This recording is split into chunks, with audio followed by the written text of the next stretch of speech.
Bonjour, vous avez bien rejoint Mélissa Lévesque, une fille en business. Je suis présentement occupée à suivre mes étincelles créatives, mais je vous invite à garder la ligne pour un épisode de podcast riche en leçons, en réflexions et en histoire. Sur le podcast, j'ai des discussions en profondeur avec des humains créatifs, lumineux et ambitieux.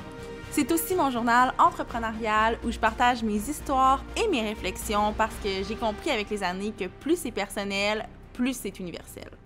Restez à l'écoute, l'épisode commencera après le bip. L'épisode d'aujourd'hui est présenté par mon studio créatif La Mallette. La Mallette, c'est des services de rédaction et de création visuelle pour permettre à votre entreprise de bénéficier de la visibilité et de la notoriété qu'elle mérite à travers le web. On offre aussi des formations que vous pouvez découvrir dans la section boutique de notre site web lamallette.ca.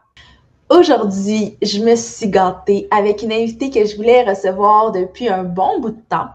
Mais comme vous le savez, cette saison-ci, je cherche vraiment à décortiquer la créativité à travers des rencontres qui vont, j'allais dire m'inspirer, mais j'ose espérer qu'elles vont nous inspirer et nous outiller dans une ère où justement la créativité, c'est un atout qui est extrêmement important.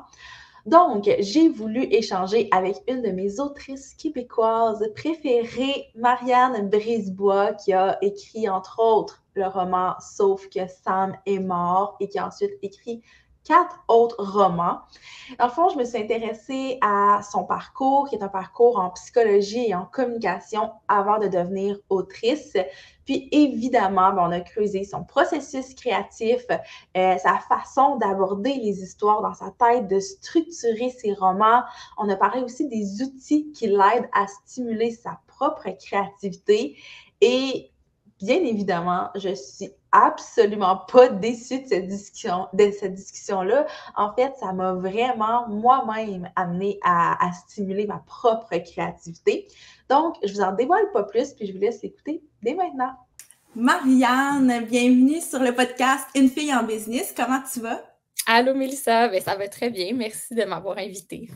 Écoute, je suis tellement contente de te recevoir parce que l'an passé, quand j'ai relancé mon podcast, t'étais parmi les invités que je voulais recevoir, mais j'avais pas nécessairement trouvé l'angle exact que je voulais. Puis là, cette saison-ci, quand j'ai décidé vraiment d'avoir une mission qui était de décortiquer la créativité puis de l'aborder avec mes invités, j'ai fait comme bingo, c'est là que Marianne a sa place.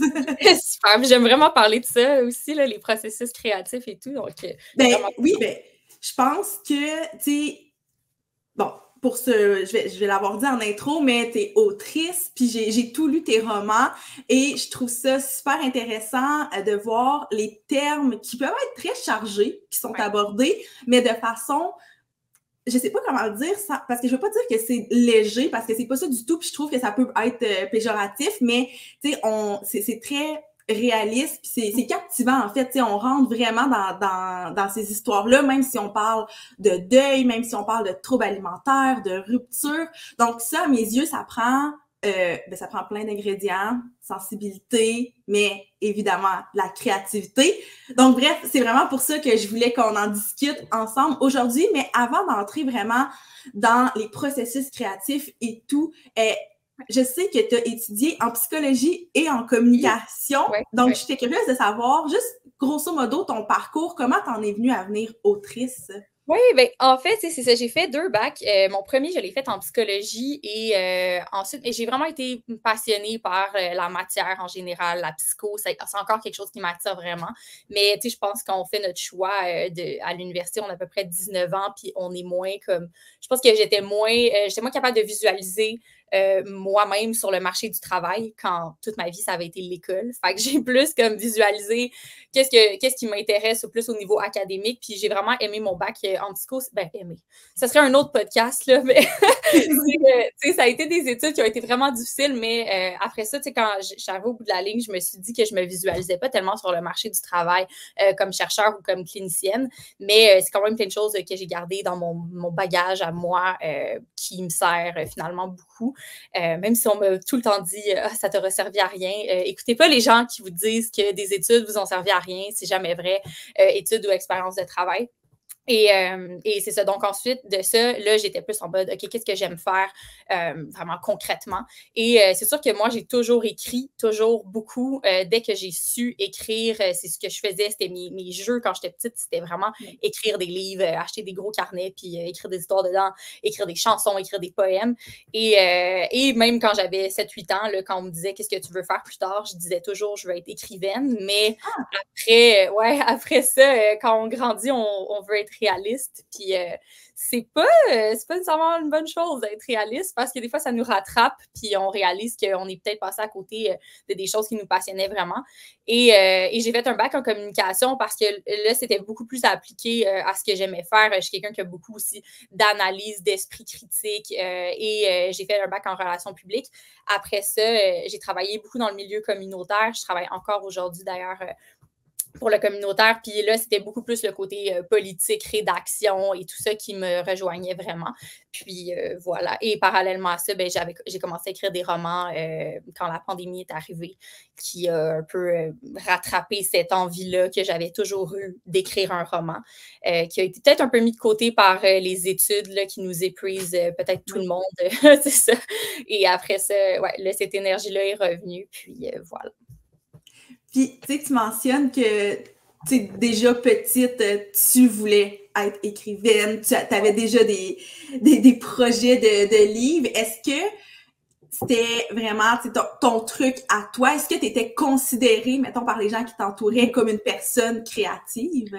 Ah oui, oui, 100%. Mais tu sais, vraiment parce que j'avais tout le temps des histoires, des projets. Puis j'avais tout le temps des idées. Là. Ouais, j'étais créative. Sans nécessairement, tu sais, je pense que souvent, à tort, on va dire créatif. On va juste penser aux arts visuels. Là. Oui, c'est ça. Hein? Mais j'ai jamais été super bonne là-dedans. J'ai essayé bien fort, mais je l'ai jamais été.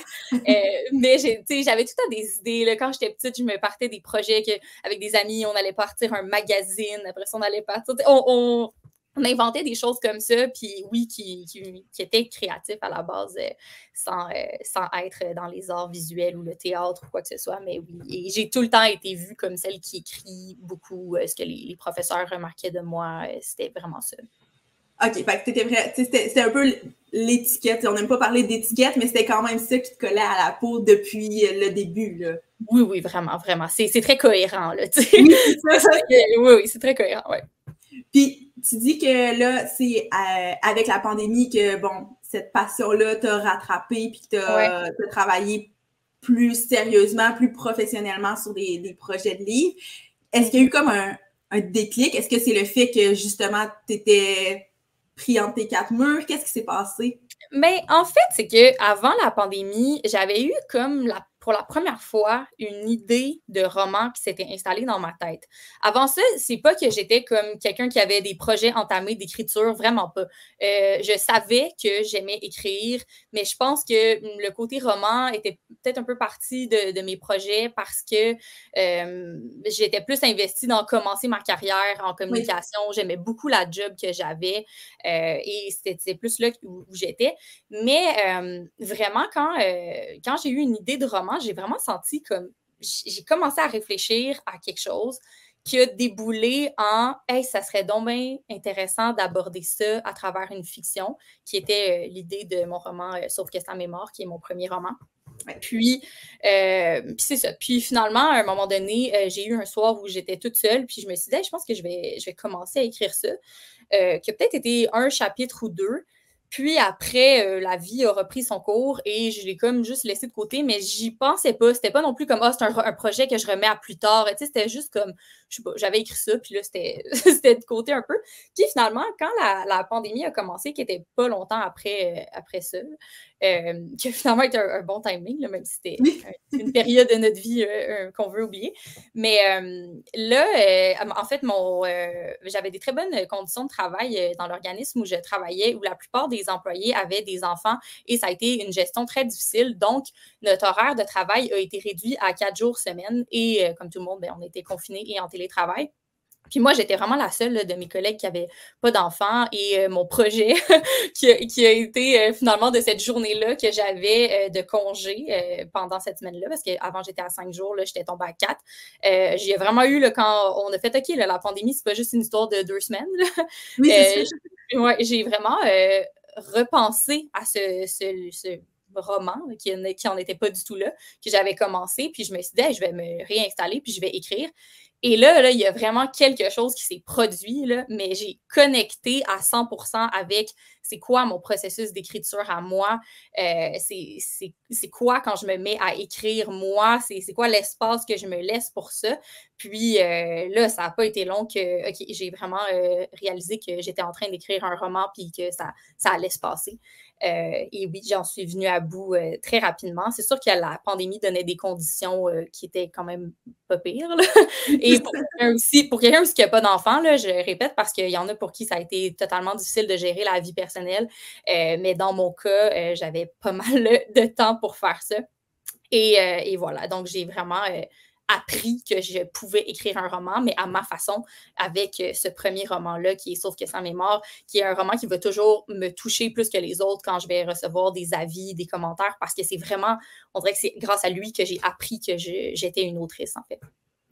Wow! C'est beau, il y a quelque chose de quand même très, très grand parce que c'est un shift pour toi, là, de découvrir ça. Wow, ouais. Puis, je veux pas entrer là-dedans dans un aspect de combien de temps ça t'a pris de le faire, mais je suis quand même curieuse de savoir parce que là, tu sais, ce projet-là, c'est un projet pandémie, donc 2020, qui a été peut-être amorcé un petit peu avant.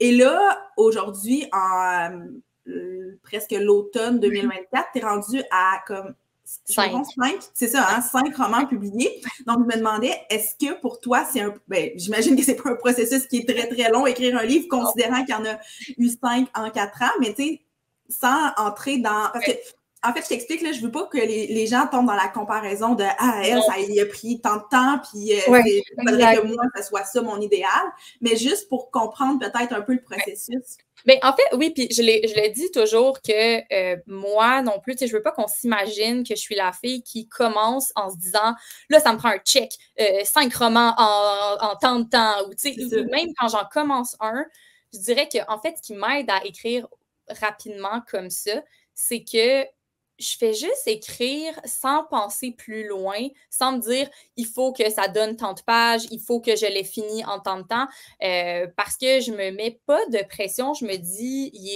pour le moment, il est juste à moi. Il y a peut-être jamais personne qui va le voir, puis ça sera correct.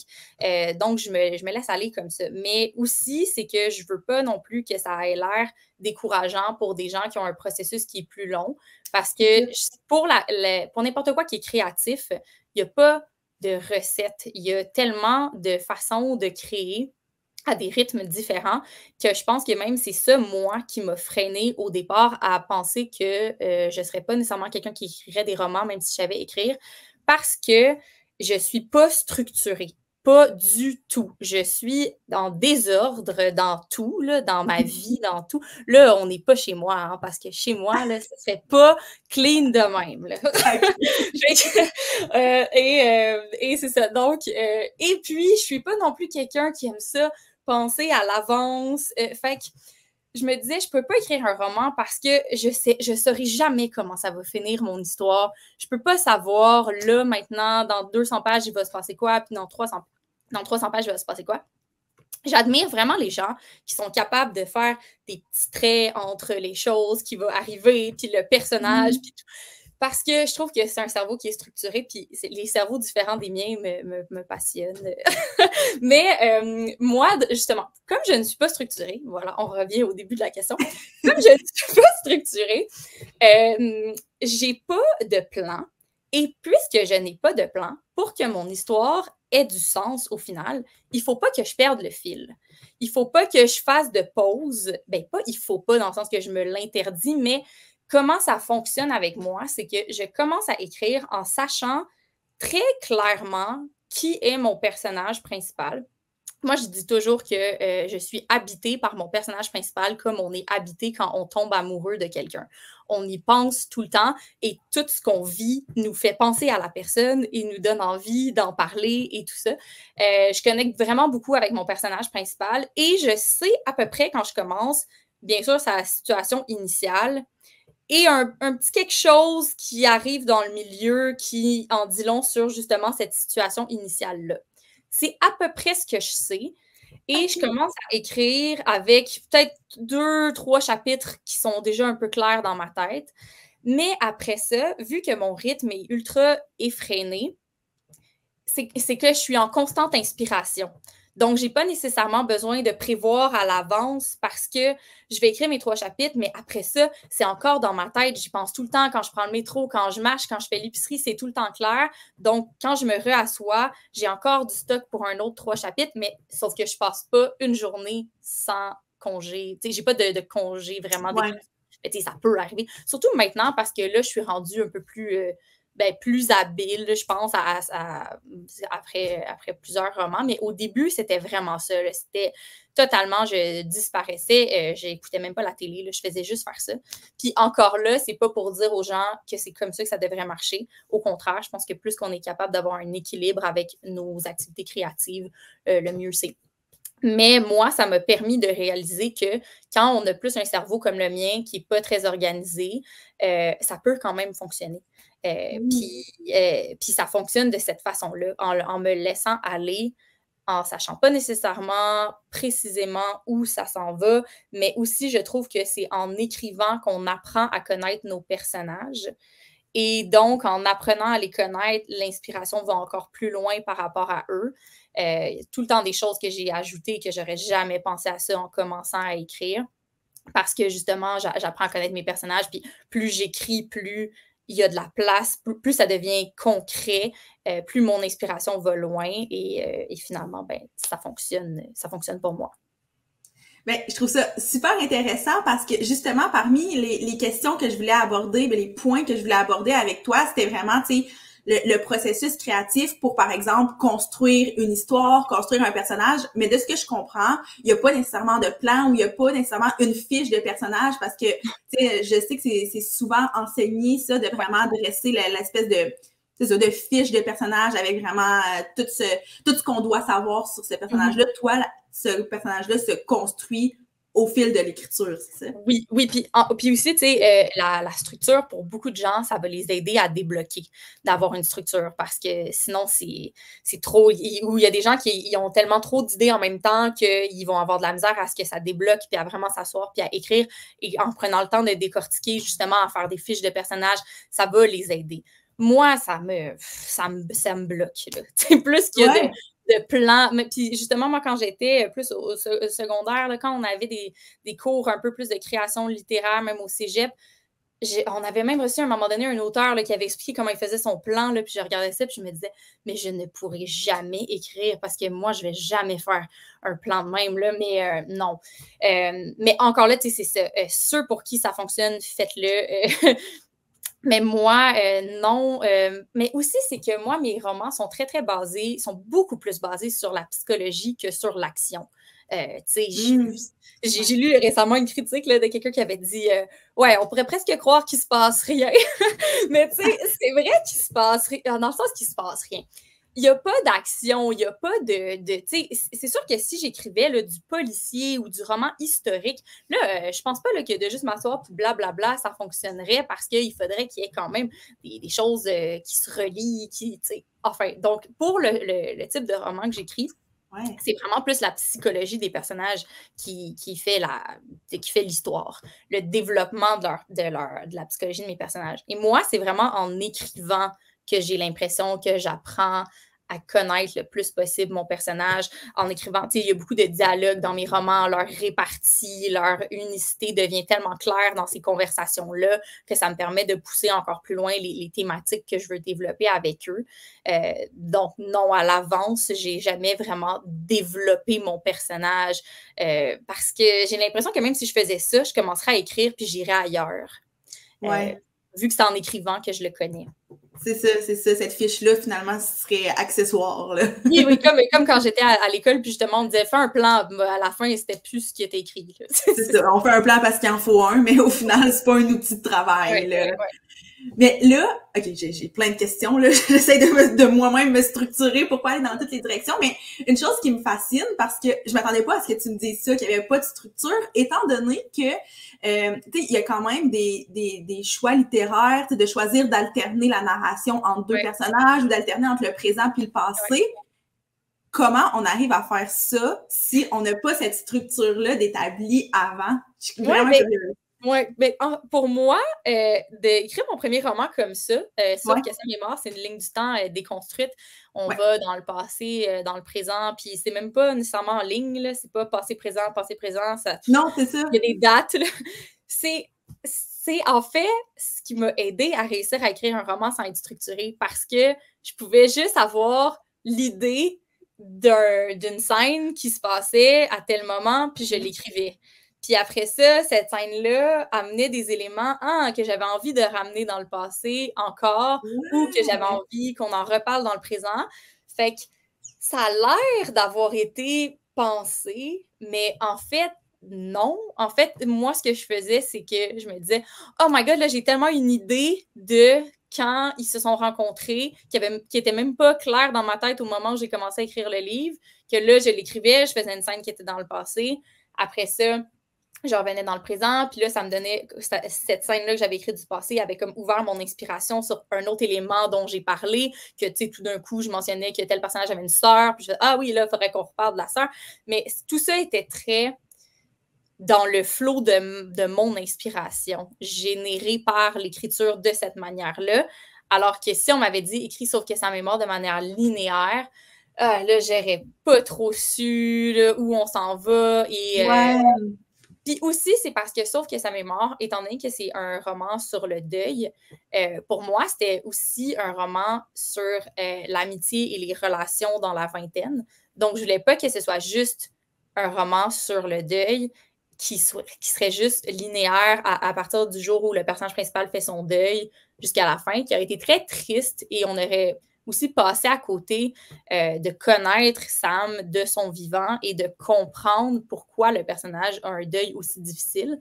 Donc, pour moi, c'était quand même aussi important de ramener ces scènes-là en temps réel et non sous forme de souvenirs, parce que les souvenirs sont déjà teintés du fait qu'on sait qu'il est décédé. Ouais. On vive la scène en temps réel alors qu'on n'a aucune idée que Sam va décéder. Il y avait ça qui était un peu plus du côté que j'ai tout fait les scènes au présent. Mais oui, de faire des lignes du temps qui sont déconstruites, pour moi, c'est ce qui est le plus cohérent avec mon inspiration, avec ma façon de vouloir écrire ça là.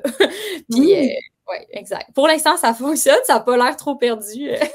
Ben non, mais j'avoue que j'avais pas réfléchi, tu sais, tantôt, c'est pour ça que j'étais comme fascinée, j'étais comme impossible qu'elle fasse ça sans structure, mais là tu le dis, puis je suis comme, ah ben oui, ça fait du sens, parce que justement, ça t'a permis d'avoir une structure un peu plus éclatée. Ouais, puis là, exact. Avant de poursuivre là-dedans, je veux juste revenir, mettons, au début du processus créatif. Là, comment une idée arrive? Qu'est-ce qui est la graine qui sème cette idée-là dans ton esprit? Je parlais pour le premier, parce qu'après, ça devient différent. Une fois que tu sais que tu peux écrire un roman, on dirait que là, l'idée est comme moins... Oui, elle est importante, mais il y a d'autres choses qui sont associées au fait de pouvoir écrire un roman qui devient différent. Mais pour Sauf que Sam est mort, ça a vraiment été... tu sais, je pense que je me disais tout le temps que pour écrire un roman, fallait vraiment comme avoir une idée qui était très originale, très différente, mais en même temps, il y a pas nécessairement juste l'idée, il y a aussi tout ce que toi, tu veux apporter, que tu n'as pas nécessairement vu ailleurs, qui était lié à ce même sujet-là. Et là, je ne sais pas où j'étais dans ma tête, mais j'étais... Ah oui, c'est ça, c'est vrai.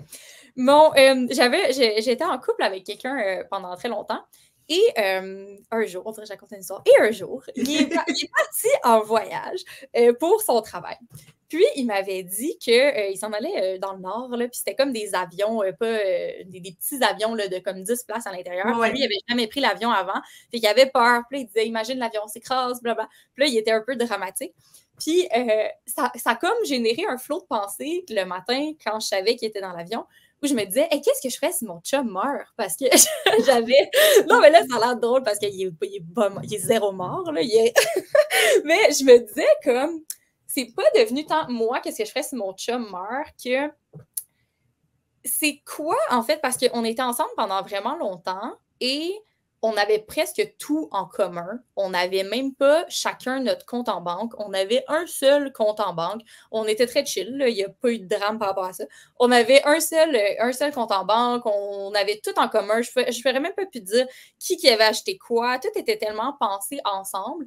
Mais au niveau légal, comme on n'est pas mariés, comme on n'a pas d'enfants, on avait demandé à un de nos amis qui est notaire, puis il avait dit, on s'en fout depuis combien de temps tu es avec quelqu'un, même si tu partages tout. Légalement, quand quelqu'un décède, ta famille, c'est tes parents et c'est pas ton conjoint. Donc là, ça m'a comme fait me poser des questions par rapport à la notion de famille quand on est dans la vingtaine. Est-ce que ta famille, c'est encore tes parents? Est-ce que c'est ton chum? Est-ce que c'est juste le jour où tu as des enfants que ça devient ta famille? Et là, je me suis dit, on dirait que ça me faisait me dire que ça serait quelque chose d'intéressant à explorer dans une fiction. Puis, quelqu'un qui perd son chum jeune alors qu'elle avait un contexte avec lui qui était quand même très sérieux. Et dans un contexte où j'ajoutais que lui n'avait pas nécessairement de bons liens avec ses parents quand ça se produisait. Puis là, j'étais dans le métro, puis on dirait qu'il y a comme même un peu un genre de narration qui s'est installée dans ma tête où j'avais envie de... C'est ça, j'avais comme une narration où j'avais un peu une voix là, d'un personnage qui vivait ça. Et c'est là que je me suis dit, hey, je pense que c'est la première fois que j'ai vraiment pensé à quelque chose qui me donne comme une certaine genre, oh mon Dieu, j'ai plein de choses que je veux explorer avec cette idée-là. Puis après ça, j'ai tout de suite pensé à commencer cette perte-là pour, oui, la copine, mais aussi pour le meilleur ami, la relation avec les parents. Et là, il y a comme plein d'idées qui ont commencé en même temps. Et c'est ça. J'étais pas en train de me dire, OK, il faut que je pense à un roman. J'ai eu ça, puis après ça, j'ai fait, ça serait un bon roman. Après ça, tu sais, là, j'ai réalisé, même après ça, tu sais, j'écrivais Sauf que Sam est mort. Le livre est gros, là, parce que je m'amusais beaucoup, mais aussi parce que je me disais, j'aurai plus jamais d'idée. Ça va être ça, mon idée. Ça va être la seule idée que je vais avoir, puis ça sera ça. Puis il faut l'exploiter au maximum. Fait que, bon, il est gros, mais moi, je l'aime, j'y changerai rien, mais non. Ça me fait quand même réaliser, après que je tends à diminuer le nombre de pages de mes romans parce que je pense que j'ai quand même un peu appris aussi, je maîtrise mieux le roman, la narration et tout ça, mais aussi j'ai compris que j'avais d'autres idées. Oui, c'est pas un problème, là. Oui, exactement. Après ça, pour avoir d'autres idées, c'est plus maintenant rendu des thématiques que j'ai envie d'explorer. Okay. Que je me dis, OK, ouais, ça, j'ai envie de parler de ça. Quelques solitudes, il a été vraiment clair. J'ai pas eu tellement besoin de me dire, OK, Quelques solitudes a été vraiment simple. C'était un roman qui était plus proche de moi aussi. Mais encore là, j'ai jamais fait d'autofiction. J'ai jamais... ça, c'est des questions qu'on me pose beaucoup parce que les personnages, quand c'est un personnage féminin dans la vingtaine, on a tendance à penser que c'est moi, mais non, c'est jamais moi. C'est jamais des choses que j'ai vécues. Et c'est ça. Maintenant, je pense que les idées, il y a moins de cassage de tête au niveau de l'idée de départ. Mais je pense que quand on écrit pour la première fois, c'est là-dessus qu'on se met beaucoup de pression.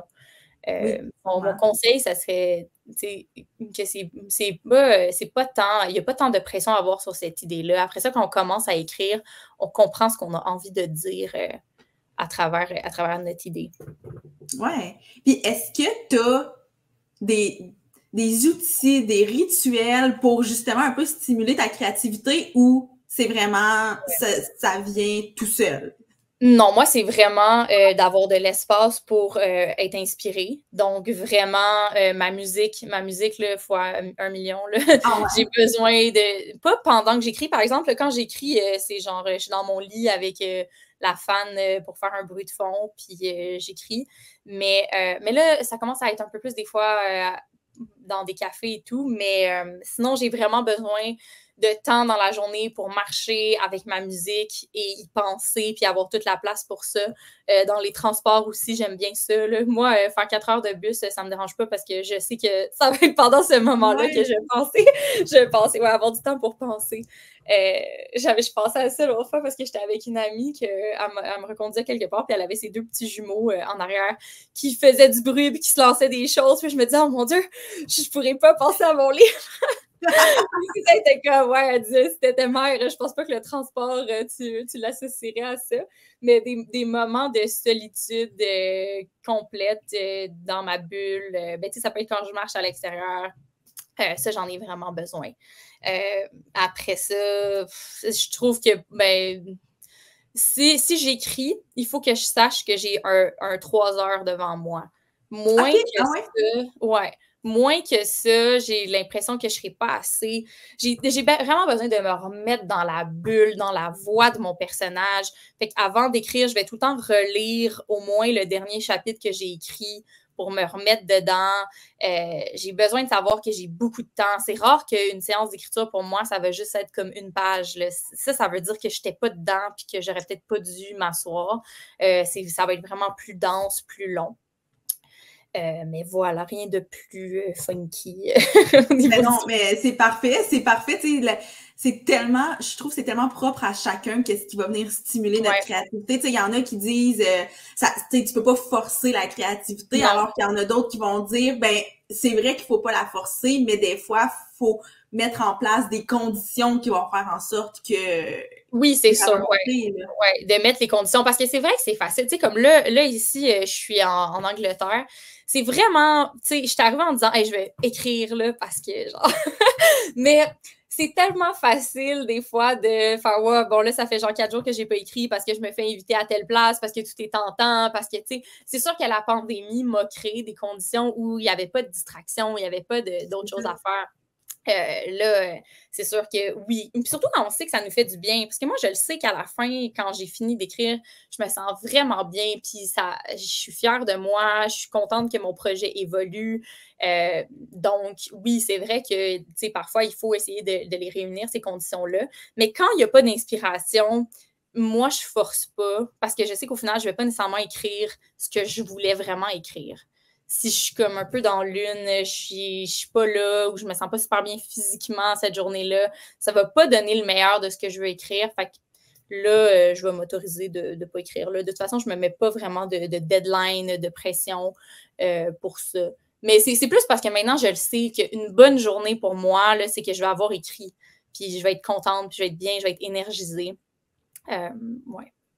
Puis l'expérience te prouve aussi que l'inspiration va toujours finir par revenir. Fait qu'une journée que tu ne te sens pas inspirée, probablement que ça te fait moins peur que... Ben là, peut-être que j'assume quelque chose que c'est pas ça, mais tu sais, probablement qu'au premier projet, les moments où tu as peut-être moins d'inspiration, tu te dis « Ah, ça va revenir un jour », mais là, peut-être qu'avec 5 romans, tu le sais maintenant. Là. Ben, oui, mais je pense aussi que pour n'importe qui, s'il y a trop un long temps sans écrire, c'est que là, l'histoire, et ça veut dire que l'histoire est plus présente dans ma tête. Je pense que pour n'importe quel projet, même si on sait que ça nous prend 5 ans, écrire un roman, ben, ça se peut quand même que pendant ces 5 ans-là, même si tu n'as pas écrit à tous les jours, tu savais que cette histoire-là avait de la place, soit dans les notes que tu prends, dans des façons d'agir, que tu sais que tu as ce projet-là dans ta tête.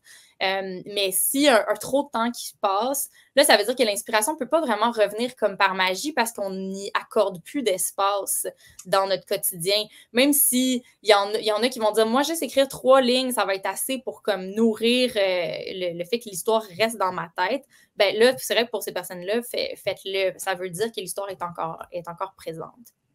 Ouais. Puis, tu mentionnes d'avoir de l'espace, d'avoir du temps pour réfléchir. Puis, je suis curieuse de savoir, quand les idées arrivent, est-ce que ça flotte dans ta tête, puis quand tu arrives pour écrire, tu les écris, tu prends des notes? C'est quoi comme tes outils pour ça?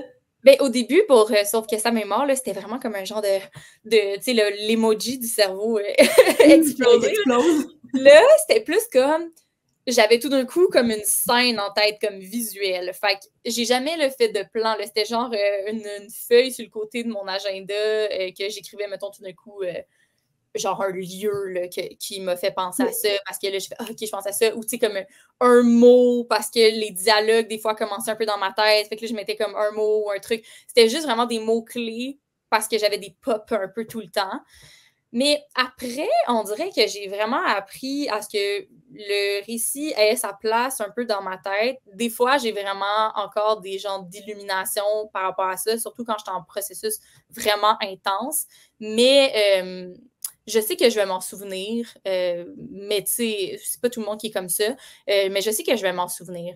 Puis là, c'est plus que, par exemple, là, je vais aller marcher, je vais écouter de la musique, puis là, il y a des choses qui vont arriver, puis je vais faire comme « Oh my God, oh oui, OK, là, je sais c'est quoi mon prochain chapitre, puis l'autre d'après, puis ou tel élément que je veux qu'un moment donné ressorte. » Mais j'ai pas besoin de le noter, par exemple, parce que ça reste dans ma tête, là, ça fait partie de moi. Mais j'ai l'impression, mais là, puis c'est vraiment une question de comment chaque cerveau fonctionne, mais de comment tu l'expliques, j'ai l'impression que tu le vois, là, tu la vois, un peu comme si c'était un film, probablement, donc c'est ce qui fait que tu es capable de faire comme, OK, replay. Oui, exactement, oui, je le vois, puis je l'entends, oui. Tu sais, c'est ça, puis souvent, les gens, tu sais, l'autre matin, mon copain, il voulait faire quelque chose, il voulait organiser sa journée, puis là, il a fait comme, OK, là, il faut que je fasse une liste, puis on dirait que j'ai fait, c'est cute, parce que c'est une autre sorte de cerveau, totalement, tu sais, puis j'aime ça, moi, voir comment les autres personnes fonctionnent, ceux qui ont besoin de faire une liste, ceux qui ont besoin de s'enregistrer, il y a des auteurs qui vont vraiment comme enregistrer quand ils ont des bouts qui se passent et tout ça. Je trouve ça le fun. Mais oui, c'est vrai, c'est bien. Oui, c'est vrai que je le vois. Puis là, ça fait que je suis capable d'y avoir accès. Oui, ben j'imagine parce que probablement que tu es une personne très visuelle aussi dans la vie. En même temps, non, ce qui est un peu bizarre, mais non. Je suis tellement pas visuelle. On dirait que j'ai une lucidité par rapport à tout ce qui est émotif, relationnel, la manière dont les gens parlent. J'ai vraiment une bonne mémoire épisodique aussi, tout ce qui est dit dans un événement, mais visuel, non. Je suis constamment perdue. À chaque fois que je sors ici, je sors jamais du bon bord. Faudrait que j'aille de ce bord-là. Des fois, là, c'est un jeu là, que des gens font avec moi. Ils font « Marianne, est-ce que tu sais on est où? » Je suis « Non! » Puis je peux faire le même trajet là, tout le temps. À un moment donné, quelqu'un m'avait dit « Ah, parce que tu sais, quand tu passes devant l'église, j'étais comme « Quelle église? » Puis ils sont comme, ben voyons donc, à tous les matins, tu passes devant. Puis on dirait que, vu que, justement, mes marches, mes moments, je suis dans ma bulle, puis je fais juste penser, je suis un peu en mode, genre, pilote automatique de mes mouvements, d'apprendre mes trajets par cœur, mais je suis jamais capable de visualiser les lieux. Non, je visualise pour que ce soit comme émotif en même temps. Là, je vais être capable, Oui, je comprends. Tu sais, je comprends dans le sens où pour t'avoir lu puis pour savoir un peu comment tu écris, je me doute que le côté émotif, c'est ce qui qui résonne le plus pour toi puis c'est ce qui t'habite le plus. Puis tantôt tu disais que tu sais, tes études en psychologie, c'est pas perdu. Puis je suis curieuse de savoir c'est quoi les highlights de ces études-là que tu appliques encore aujourd'hui dans ton écriture? En fait, c'est que je trouve que étudier en psychologie m'a beaucoup donné accès à la nuance de l'humain. Alors que, tu sais, parfois, il y a des gens qui vont dire « Ah, est-ce que pour écrire un roman sur le deuil, tu as interviewé une personne en deuil? » C'est une bonne question. C'est vraiment une bonne question. Mais en fait, moi, ce que j'aime beaucoup, en fait, dans l'écriture, c'est d'amener les nuances d'un personnage. Et c'est un peu ce qui ressortait beaucoup en psychologie, c'est que peu importe le diagnostic que tu as ou telle phase de développement dans laquelle tu te trouves ou telle phase, par exemple, par rapport au deuil ou par rapport à des traumatismes, il n'y aura jamais un prototype clair de quand quelqu'un vit ça, il va vivre ça comme ça, dans ce temps-là, de cette manière-là. Parce que ce qui fait toutes les études de cas intéressantes, c'est quand on est capable d'ajouter d'autres variables. Donc, c'était une personne en deuil, mais qui avait tel type de passé familial ou tel type de personnalité, tel type d'attachement. Toutes ces variables-là qui se mélangent ensemble font en sorte qu'on n'a pas une seule façon de parler de deuil, une seule façon de parler de troubles alimentaires, de résilience, toutes ces choses-là qu'on pourrait croire que oui, il y a certains critères qui vont cocher et tout ça, mais ce qui fait que c'est intéressant, puis que encore là, les psychologues vont jamais arrêter d'étudier, de faire de la recherche par rapport à ça, c'est l'intersection de tellement de variables en même temps de la personnalité des gens qui vont vivre des choses, qui vont y réagir, y répondre de manière différente. Et c'est ça que j'aime faire dans mes romans, surtout que je ne me base pas sur moi-même. Donc, je me mets tellement à connaître mon personnage, à entrer dans ses nuances à lui, que je vais laisser mon personnage avoir des réflexions totalement différentes de certaines réflexions que moi j'aurais, agir de certaines façons qui seraient vraiment aussi différentes de comment moi je le ferais. Puis j'aime vraiment que, en fait, souvent, ce qu'on retienne de mes livres, c'est ces nuances-là. Le côté qu'on n'a pas juste une seule façon de vivre les choses, qu'il y a des défauts là-dedans qui vont s'y mêler. J'aime bien pousser aussi ces nuances-là. Je pense qu'on le voit aussi dans les relations d'amitié que je construis.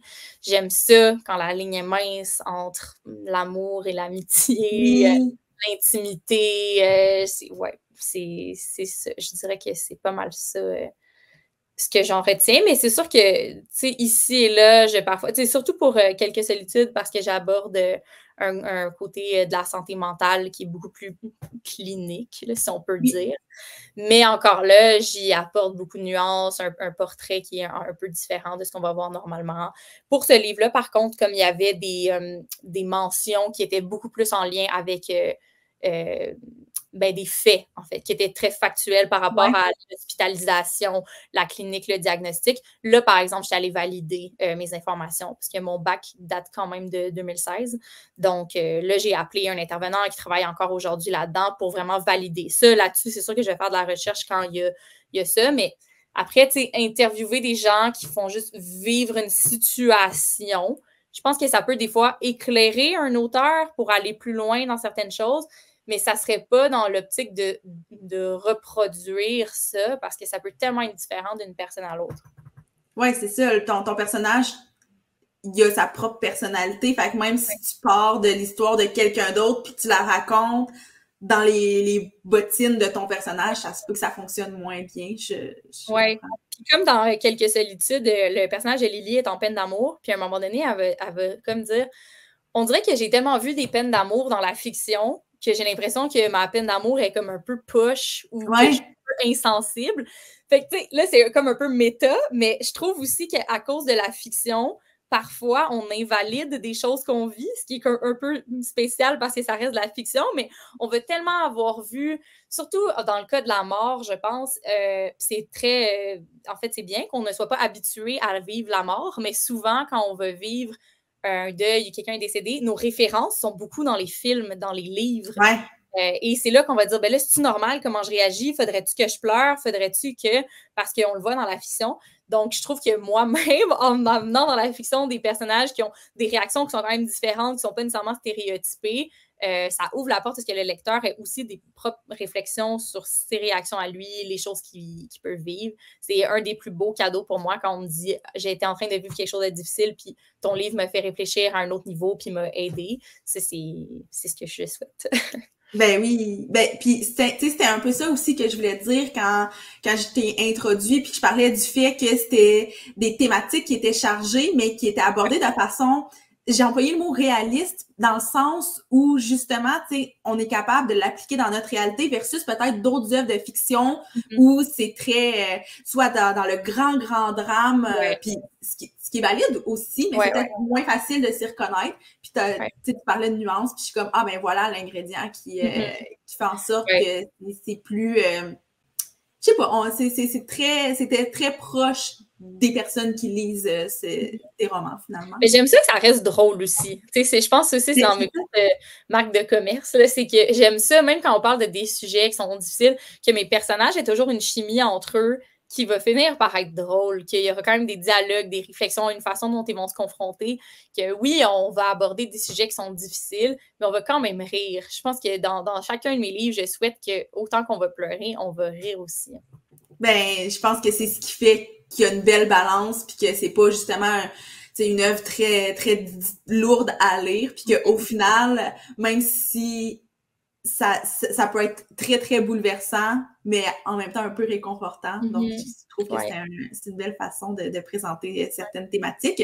Puis, tu parles d'apporter de l'humour et tout. Je suis curieuse de savoir, est-ce que tu as déjà, ben, puis pas nécessairement par rapport à l'humour, mais par rapport à l'écriture en général, est-ce que tu as déjà suivi des ateliers, des cours, quelque chose, ou ça a été très intuitif pour toi? Non, je pense que je suis chanceuse. J'ai toujours bien maîtrisé les codes du roman. Je pense que ça a tout le temps été ça a été ça, c'est ça ma force. Il y a des choses dans lesquelles je suis vraiment pas bonne, genre me retrouver. Et aussi, je disais, là, depuis que j'étais à l'école primaire, j'avais tout le temps des mentions de mes profs sur la façon dont j'écrivais, mais en mathématiques, je suis celle qui a coulé 50 fois, puis si j'avais 60%, mes parents, ils m'amenaient au resto. Là. Fait que, c'est ça. Il y a des choses dans quoi j'ai tout le temps été bonne, puis je pense que j'ai tellement de plaisir en écrivant que je développe aussi beaucoup cette aptitude-là, vu que j'écris vraiment beaucoup.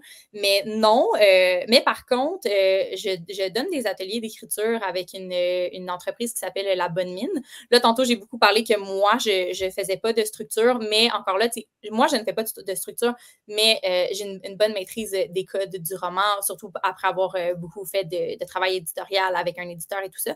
Donc, on donne des formations avec La Bonne Mine sur structurer son roman. En fait, il y a plusieurs formations qui sont offertes par cette entreprise-là, mais il y en a une, dans le fond, structurer son roman, puis ça donne vraiment des bons outils pour se débloquer, pour vraiment mener à terme son projet. Mais c'est ça, j'en donne, mais moi, j'ai jamais suivi des ateliers ou des cours comme ça avant d'écrire. Je pense vraiment, c'est que je me suis lancée en me disant... Pour l'instant, il est pour moi. Pour l'instant, ça sera ça. Puis je me suis laissée aller et finalement, ça a fonctionné. Mais c'est tellement valide aussi de sentir des blocages en écrivant. C'est un gros projet pour n'importe quelle forme d'art. Continuer d'aller chercher des outils, c'est tout à fait valide de le faire. Ça ne veut pas dire qu'on n'est pas bon quand on veut aller faire de la formation. Ça peut nous amener plus loin. J'ai fait une formation avec l'INIS, l'Institut en scénarisation. OK, oui. Et j'ai réalisé que écrire, c'est pas juste écrire. La scénarisation, c'est un autre défi. Que là, vraiment, ce serait quelque chose que si je voulais aller plus loin, parce que j'ai beaucoup pensé là, à commencer à écrire pour la télé. Là, il faudrait que je suive des ateliers, il faudrait que je me perfectionne parce que j'aime ça, j'ai un intérêt, je pense que j'ai une base, mais là, je sentais des blocages à plein de niveaux parce que c'est une écriture qui est totalement différente. Il faut être très straight to the point, ce que je ne suis pas. Mes romans sont longs, sont très... Voilà, fait que c'est ça. Mais pour le roman, par contre, j'en ai pas eu, mais... l'écriture, c'est vaste. Si jamais je voulais aller plus loin, là, écrire pour autre chose, c'est sûr que certainement, je chercherais à me perfectionner. Oui, ben, puis tu sais, je posais la question non pas pour te piéger puis faire une formation, mais plus à savoir, tu sais, est-ce que à un certain moment, tu as fait, OK, le premier, par exemple, c'était très intuitif, mais il manque telle ou telle chose, mais finalement, tu le portais déjà en dedans de toi, puis probablement que l'expérience... Puis tu as parlé un peu aussi du travail avec l'éditeur qui suit. Est-ce que tu peux nous en parler un peu? C'est quoi le processus après de ce travail-là qui doit être quand même laborieux aussi? Oui, c'est quelque chose qu'on ignore un peu normalement, que il y a quand même un travail qui se fait avec un éditeur. Puis il y avait des gens qui me disaient c'est parce que tu fais des fautes, mais je dis c'est pas des fautes. Là. Quand tu travailles avec. En fait, une fois que ton manuscrit est accepté, il y a un contrat qui est signé, puis normalement, là, pour un premier manuscrit qui est déjà écrit, le roman sort seulement dans 1 an. Donc, pourquoi c'est 1 an? Ben, c'est parce que premièrement, il faut le faire fitter dans le calendrier. Et après ça, il faut prévoir quand même un bon 3 mois pour travailler sur le manuscrit avec l'éditeur. L'éditeur, lui, sa job, c'est une job que j'admire parce que ça prend un cerveau ultra minutieux, attentif. Lui, il va vraiment tout lire et tout repérer. Les incohérences, les répétitions, les longueurs, les choses qui sont superflues, les choses qui pourraient être poussées davantage, les choses qu'on comprend un peu moins. Fait qu'il va mettre toutes ces notes-là. Aussi, au niveau du vocabulaire, s'il y a une abondance d'un mot qui est tout le temps pareil ou des mots qui sont imprécis, les formulations de phrases qui sont peut-être pas claires, qu'elle peut mettre un peu plus fluide et tout ça. Fait que c'est des notes, des notes, des notes. Et après ça, comme auteur, on reçoit ce document-là ultra annoté, puis on a quand même une marge de manœuvre si on veut si on veut challenger l'éditeur et dire « Ah, mais moi, c'est pas vraiment ça que je voulais » ou « Nana ». Ou la plupart du temps, il faut vraiment faire confiance au travail et à l'importance de l'éditeur et écouter ses conseils. Parce que son but, c'est de pousser ton manuscrit à son maximum. Oui. C'est pas de rendre ça plate. Là. Fait que, puis l'éditeur aussi a l'habileté de comprendre ta voix, ta narration et de tout le temps proposer des choses qui sont dans ce sens-là. Donc, voilà. Fait qu'on travaille. Il y a quelques allers-retours qui vont se faire parce qu'il y a des choses que j'accepte, que je refuse. Ou s'il y a des choses que moi-même, je vais réaliser que je n'avais peut-être pas vues quand j'écris mon premier jet. Ouais. Ça fait du bien aussi qu'il y ait du temps qui passe parce qu'on est peut-être moins émotif par rapport au manuscrit. Il y a eu du temps qui a passé, j'ai la tête plus libre. Et c'est ça. Donc, après ça, ben, c'est sûr que tout ça te fait réaliser comme auteur tes petites lacunes, les petits tics que tu as de tout le temps répéter certains mots ou de t'éterniser à certains endroits et tout. Donc, après, quand on écrit des nouveaux manuscrits, bien sûr qu'on a tout ça en tête qui aide à mieux écrire. Je dirais qu'à cause de ça, j'ai fait tellement de travail éditorial dans les derniers temps parce que justement, j'ai publié beaucoup rapidement que là, j'écris un peu plus lentement parce que j'ai beaucoup peaufiné à travers toute cette réécriture-là avec l'éditeur, ma façon d'écrire. Donc, je suis rendue peut-être un peu plus exigeante envers moi-même au moment d'écrire mon premier jet. Mais oui, ça donne énormément d'outils de travailler avec un éditeur. Oui, puis c'est un travail qui est nécessaire au final, puis qui va peut-être justement soulever certaines incohérences, ou parce que j'imagine que, tu sais, quand t'es focus sur le projet, il y a probablement des petits détails. Tu sais, tantôt, tu mentionnais, il y a une sœur, il faut parler de sa sœur, mais tu sais, probablement qu'il y a des trucs comme ça qui échappent avec le temps, là. Oui, c'est sûr. Ou, tu sais, des fois, par rapport à la temporalité, là, ça fait pas de sens. Moi, à chaque fois que je parlais d'un enfant, là, j'étais tout le temps dans le champ par rapport à son âge puis à ce qu'il faisait par rapport à son âge. Mon éditeur était comme, ben là, si le bébé, il a tel âge, il est pas à garderie. Oui. En tout cas, tu sais, des choses de même plus factuelles qu'on est comme, ça n'a pas de sens. Ou, tu sais, justement, un personnage qu'on a nommé, mais on l'a jamais ramené dans l'histoire. On est comme, on n'a pas besoin de ça. Même des fois, tu sais, dans le cas de Sauf que Sam est mort, il y a un élément vers la fin que l'éditeur a dit, on pourrait juste l'enlever, puis l'histoire, ça ne changera rien à l'histoire. On va, au lieu d'avoir peut-être juste amené quelque chose de trop, de superflu qui est un peu alourdi, ça ne changerait rien. Dans d'autres cas, ça peut même être, hey, tu sais, là, tu as parlé de ça, mais on dirait que j'aurais besoin d'un peu plus de jus là, par rapport à telle chose. Ou, tu sais, des fois, c'est juste quelques lignes, mais ça va vraiment, effectivement, amener le manuscrit à un autre niveau beaucoup plus professionnel à la fin. Puis, est-ce que c'est un travail qui te plaît de faire ou tu préfères vraiment le processus initial du premier jet? Ben, j'aime beaucoup le processus initial du premier jet. Là. Ça va toujours être ça parce que, oui. Mais après, j'aime vraiment ça. J'aime toutes les étapes. Oui, j'aime vraiment ça. Je trouve que, oui, j'aime beaucoup ça. Mais tu sais, je pense que j'ai un très, très bon lien avec mon éditeur qui est vraiment important à avoir. Je trouve que c'est un peu, mon éditrice, elle entre dans mon cerveau autant qu'un psy peut entrer dans mon cerveau. Là. C'est comme quelqu'un qui décortique tellement ta pensée, ta façon de faire. J'aime beaucoup cette étape-là. Ce que j'aime moins, c'est la révision linguistique parce que ça, c'est quelqu'un d'autre qui l'a fait. Puis, tu sais, moi, j'essaie que mes dialogues soient très réalistes, que la narration soit fluide, qu'on soit... Fait que, tu sais, des fois, me faire dire, genre, clairement, c'est un anglicisme. Ouais, mais mon personnage va quand même dire clairement. Ouais. Donc, tu sais, c'est ça. Je vais pas lui faire dire de toute évidence, tu sais. Fait que ça, c'est le petit bout. Mais comme auteur, on a tout le temps le droit de dire non. Bien sûr, il y a des choses auxquelles, tu sais, il faut vraiment faire confiance au métier de chacun. Mais mais oui, ça reste que c'est le fun. Pas autant que le premier jet, mais c'est le fun. Puis, tant qu'à parler un peu des étapes, je suis curieuse de savoir, une fois que le livre est publié, est-ce que, j'imagine que tu as un certain rôle à jouer dans, tu sais, bon, il y a la maison d'édition qui va s'occuper de la mise en marché, mais au niveau de la promotion de ces livres-là, tu te places où là-dedans? C'est quoi ton rôle? En fait, là, c'est sûr que chaque maison d'édition est différente. Urtubé, c'est une grande maison d'édition, donc ils ont les ressources humaines là, pour tout ce qui est attaché de presse, plus en charge marketing, promotion numérique. Aussi, ils ont des représentants qui, eux, leur travail, c'est vraiment d'aller rencontrer les libraires pour leur présenter nos romans, pour que les libraires en fassent aussi la promotion. Mais moi, individuellement, l'attachée de presse, à chaque fois qu'elle a des demandes pour des entrevues, de la promotion, des choses comme ça, elle me contacte pour voir si j'ai de la disponibilité pour le donner. Fait qu'elle assure vraiment que je sois au courant de toutes les options qui s'offrent à moi pour faire de la promotion. Après ça, c'est les présences dans les salons du livre, d'avoir des entrevues comme ça aussi. Moi, ce que je fais individuellement, c'est sûr, c'est les réseaux sociaux. Je suis super réactive quand justement j'ai des demandes comme la tienne.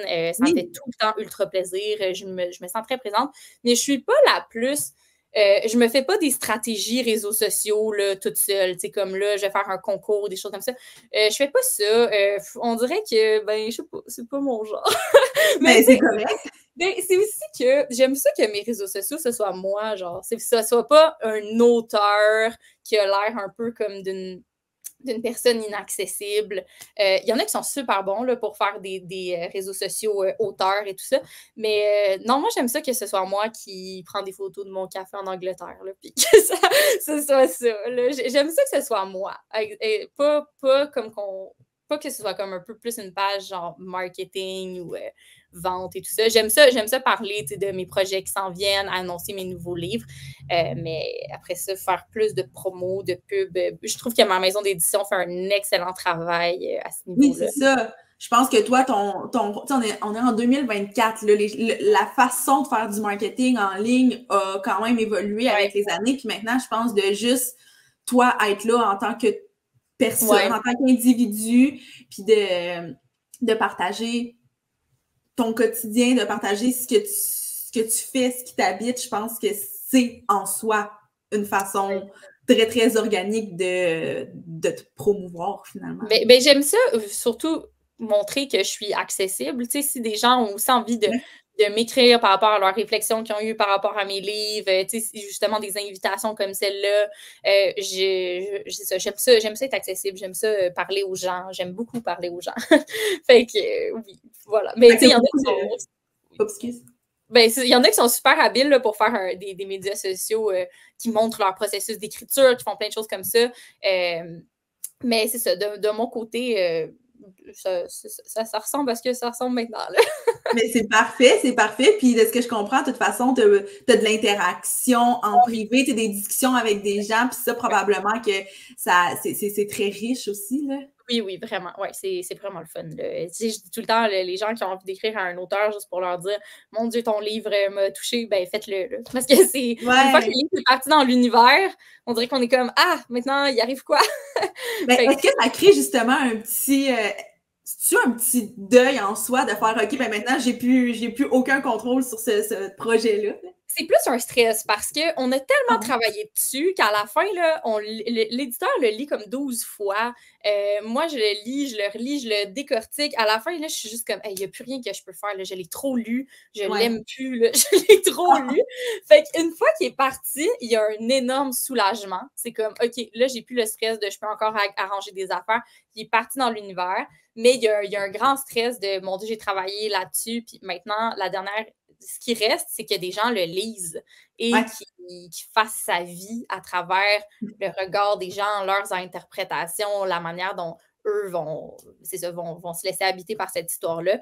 Fait que c'est sûr que c'est stressant. Là, on veut pas juste on veut plaire, mais on veut aller toucher là où on voulait toucher. Oui. Bien, évidemment, je comprends. Puis, avant qu'on se quitte, est-ce que tu as quelque chose que tu aimerais promouvoir, que ce soit un livre, un événement, des plateformes où te suivre? Vous pouvez me suivre sur Instagram, marianne.brisebois, où j'ai dit que il y a surtout des photos de mes cafés en Angleterre, mais c'est génial. Puis c'est ça, pour n'importe quelle demande, utilisez mon Instagram, je suis super réactive là-dessus. Sinon, niveau événements et tout ça, pour l'instant, il n'y a pas de nouveautés. Mais pour les ateliers d'écriture, vous pouvez aller voir le site de labonnemine.ca auquel je collabore. Il y a des ateliers sur lesquels je ne collabore pas, mais tout est pertinent. Et c'est ça. Donc, sinon, il y a déjà un prochain roman qui s'en vient pour le printemps prochain. Ah oui, hein? Ouais. Mais là, on a encore du temps devant nous, mais oui, printemps prochain, ouais. Fait que là, est-ce qu'en ce moment, t'es où dans ce processus-là? Est-ce que l'écriture... Le premier jet est terminé. OK, c'est ça. On sait que l'éditeur l'aime. Parce que ça aussi, c'est quelque chose. Quand on écrit, une fois qu'on a signé avec un éditeur, on va pas, peu importe ce qu'on fait, il faut qu'on le soumette encore à l'éditeur. Puis là, il est à l'étape que le premier jet a été écrit et il a été approuvé par l'éditeur. Donc, on sait qu'il s'en vient pour le printemps prochain. Et voilà. Puis là, sinon, moi, j'écris tout le temps. Là, donc, en ce moment, je suis aussi en train d'écrire quelque chose d'autre. Ah, très cool. Fait qu'on va pouvoir suivre ça, puis tu vas l'annoncer, j'imagine, sur tes médias sociaux à ce moment-là. Oui, ça, je le fais, oui. Cool. Merci beaucoup, Marianne. Et là, merci à toi.